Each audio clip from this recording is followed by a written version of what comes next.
Uh-huh. Interesting. All right. Okay. Imagine a player saying someone else's schedule is too easy, and the team that they play for is at the end of that schedule.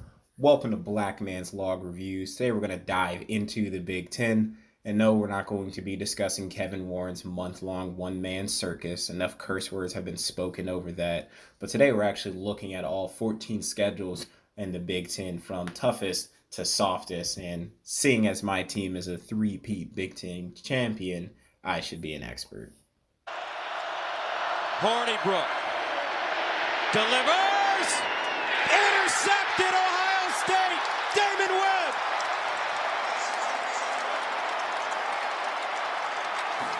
Burns that red shirt, and he's out there doing big things for the Buckeyes. First down to the 17. Haskins passing again. Touchdown, Dobbins. Here comes a blitz. They pitch it. Can he get there? No! Chase Young. Jordan Fuller.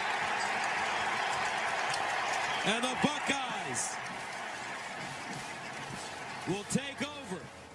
So let's start at the bottom of the list here. Who has the weakest schedule? And it's definitely Iowa, not Ohio State.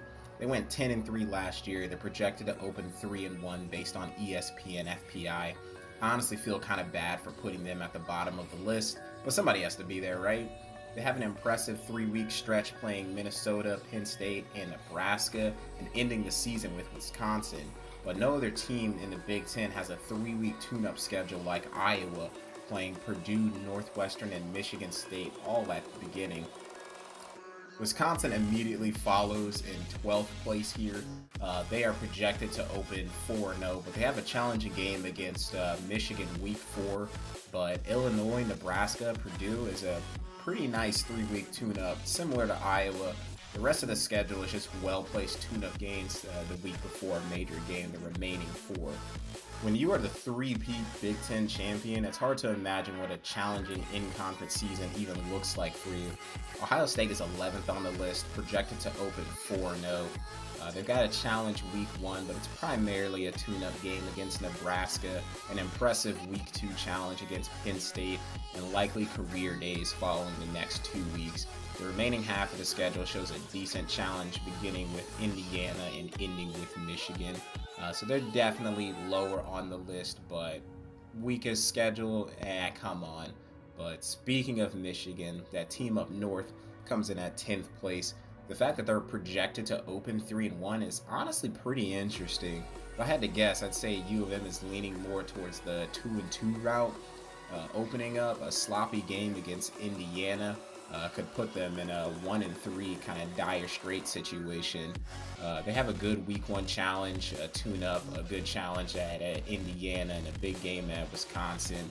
The second half of the season does have Penn State and OSU, but nice tune-up games beforehand. So definitely some challenges on the list, but they get just enough time in there to kind of rebound and collect themselves. But it's really going to depend on the first 4 games, how they open. You know, they're projected 3-1, but if they open 1-3, it's not going to be a good season for Mr. Harbaugh.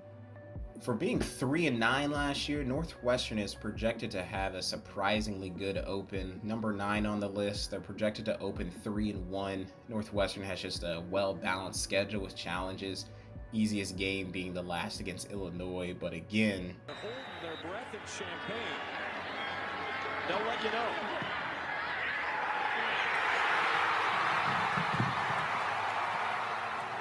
Illinois did beat Wisconsin, so you know anything's possible, but they don't really have any insane stretches of games like other teams do on this list, and it's just a nice balance of all the teams in the Big Ten. This was the one schedule that I really looked through thoroughly, and I was like, I don't really have a problem with this. Like, they've got some winnable games here. Definitely have some challenges on the list, but you know, it's just a very nice balance. More of the schedule that that you want. Following them is Purdue at 8, and again, I feel bad about this one. As bad as Purdue is, they're projected to open 0-4, but they could easily go 2-2 or 3-1 if Wisconsin slips up again, like they did with Illinois last year.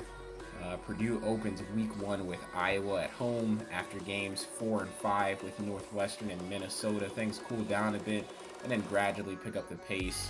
Rutgers, Nebraska, and ending with Indiana is a pretty good progression that they've got going on there. And so they definitely have some tough stuff going on in the beginning of the year, but some of these games are winnable. But yeah.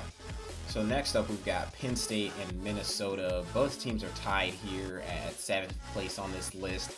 I'm pretty conflicted about this one. Any team playing Ohio State early in the season is having a rough time. Penn State is projected to open 3-1 with the loss being to Ohio State, but for those first 4 games, there's not much room for error. Good week 1 challenge against Indiana. Maryland and Nebraska should be easy win games, but hangover from the OSU game could set in, win or lose.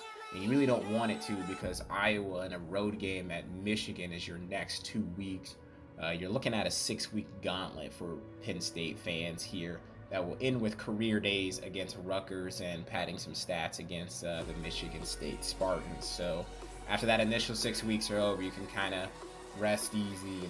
They'll know if they're going to the Big Ten championship or not, and can look a little forward to Champions Week moving forward. But we'll go into Minnesota here, who's tied with them, which is similar to Northwestern because they just have this balance again regarding their schedule. They get a little more favor from me in their initial 4 games with a week 1 challenge against Michigan and a week 4 challenge against Iowa. Maryland and Illinois are in between and should be pretty easy wins, but neither of these teams are going to go quietly into that good night, right? There's a potential tune-up at Purdue after all that, but then it's Wisconsin, Northwestern, Nebraska to close out the season. It's not as impressive as that 6-week gauntlet Penn State's got going on, but it's more of a thorough, challenging season. They don't get to fall asleep like Penn State can in the final 2 weeks. They're looking into championship season. Penn State still got that 6-game stretch going on. This team, Minnesota, is also projected to open 3-1. So with them being second in the West last year, I'm very interested to see if they can keep that going. But with the type of schedule that they've got, I fear for that team a little bit. But row the boat. We'll move on. At number 6 on the list, we've got Maryland. The Maryland program has shown signs of life, beating Big 12 team Texas in both 2017 and 2018. RIP Tom Herman. But this year, especially with the lack of games being played, may not be so good to Maryland. They're projected to open 0-4. Week 1 against Northwestern is a challenging game, but winnable. But Minnesota, Penn State, Ohio State in a 3-week stretch is going to be rough if it's bad news week 1. And a likely challenging home game against Michigan State may not be enough of a tune-up to turn around the season.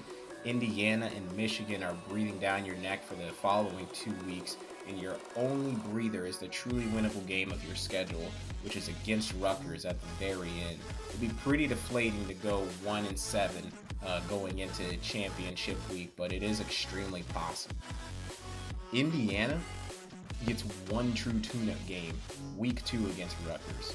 But the rest of the schedule, week 1 against Penn State, week 3 Michigan, week 5 Ohio State, week 7 Wisconsin, and you could still lose and or play tough games to Michigan State, Maryland, and Purdue. The Hoosiers will need to catch a mid-season break to keep morale up. They're projected to open 2-2. Those 3 games are winnable, but they can't get caught up here. So they're definitely rounding out the top 5 here as we're going into number 4. I just feel bad for these guys. The Fighting Illini here coming in at number 4 with Lovie Smith as a 5th-year head coach. He managed to strike some gold last year with a big win over Wisconsin. They went 6-7. That was their best record they've had in 5 years. So this program is showing some improvement. They're expected to open 2-2, which again is pretty surprising, beating Purdue and Rutgers, but the season could go south quickly. Week 1 at Wisconsin, week 3 at Minnesota. If the 2-2 does happen, they'll need to regroup because the second half of the season is a uphill gauntlet. Nebraska, OSU, Iowa, Northwestern at the end there. With Lovie Smith And the line, I lose sight of things. Only a Rutgers win could be guaranteed, because we all know you can't guarantee a win against Purdue. This could turn into 1-7 fast. Rutgers always wins at least one game per year, and it could be against you. So 0-8 is possible here. That's why I've got to put them higher, top 5 here, because they could be looking at a brutal year. It's going to be very different playing only 8 games instead of your normal 12. And at number 3, poor Nebraska. They, along with Ohio State, fought the hardest to get Big Ten football back, and they are rewarded with a projected 0-4 start. Starting the season with Ohio State and Wisconsin back-to-back is a death sentence. A tough but winnable game at Northwestern and then Penn State. I can't imagine the atmosphere of the locker room going into week 4. The season does ease up in the second half with Illinois and Purdue, but these aren't sleep games, especially late in the season. An away game at Iowa late November, and finishing the season against second in the West 2019 Minnesota Gophers. A 2-6 regular season in here would be the worst follow-up from the previous 5-7 that was building some steam. But it is completely possible here. I think if they don't get one of those games at the beginning of the year, that this is gonna be bad. That team is basically gonna fall apart if they don't really see any progress. So poor Nebraska. In a year in which you're rebuilding, playing less games is the number one thing you do not want to do. But alas, coronavirus and Kevin Warren. Michigan State's best thing that they have going for them is the only thing that they have going for them this season. And that's a likely automatic week 1 win against Rutgers. The remaining 7 weeks is not a schedule anyone would want to play. The 7-week gauntlet goes like this: back-to-back games against Michigan and Iowa, a slight break but consistently challenging games, especially for your program, against Indiana, Maryland, Northwestern. You end the season playing OSU and Penn State back-to-back, with Penn State being away. 3 away games against insanely tough teams. This may be the only guaranteed 1-7 season in the Big Ten. As I said with Illinois, Rutgers always wins 1 game per season. Don't let it be you, because this could turn into 0-8 too. And at number 1, until their football program actually poses a threat, always at the top of the list is the Rutgers Scarlet Knights with the hardest schedule. It's always a hard schedule when you are this bad. Projected to open 0-4, this is your most likely candidate in the Big Ten to go 0-8, possibly 0-9 when Champions Week shows up, assuming all the teams get to play their games. Rutgers may impress you though. Half their schedule can be considered winnable games: Michigan State, Illinois, Purdue, Maryland. I can see any of these 4 teams giving up a game to the Scarlet Knights, and if the Rutgers are truly lucky, a 4-4 season could be on the horizon, which hilariously would be an improvement. Unfortunately for the Scarlet Knights, 3 of those 4 winnable games that I mentioned are away. But hey, who cares about the crowd when there's none due to COVID? So, eliminating Rutgers because they're always bad. I think Michigan State has the hardest schedule when it comes to Big Ten play this year. OSU's definitely lower on the list, I have to admit that, but they're definitely not last, especially in comparison to Iowa and Wisconsin. But what do you think? Do you agree with my ramblings? Comment below your thoughts. Don't forget to like, subscribe, and maybe hit that bell. Thanks for joining me on Black Man's Log Reviews.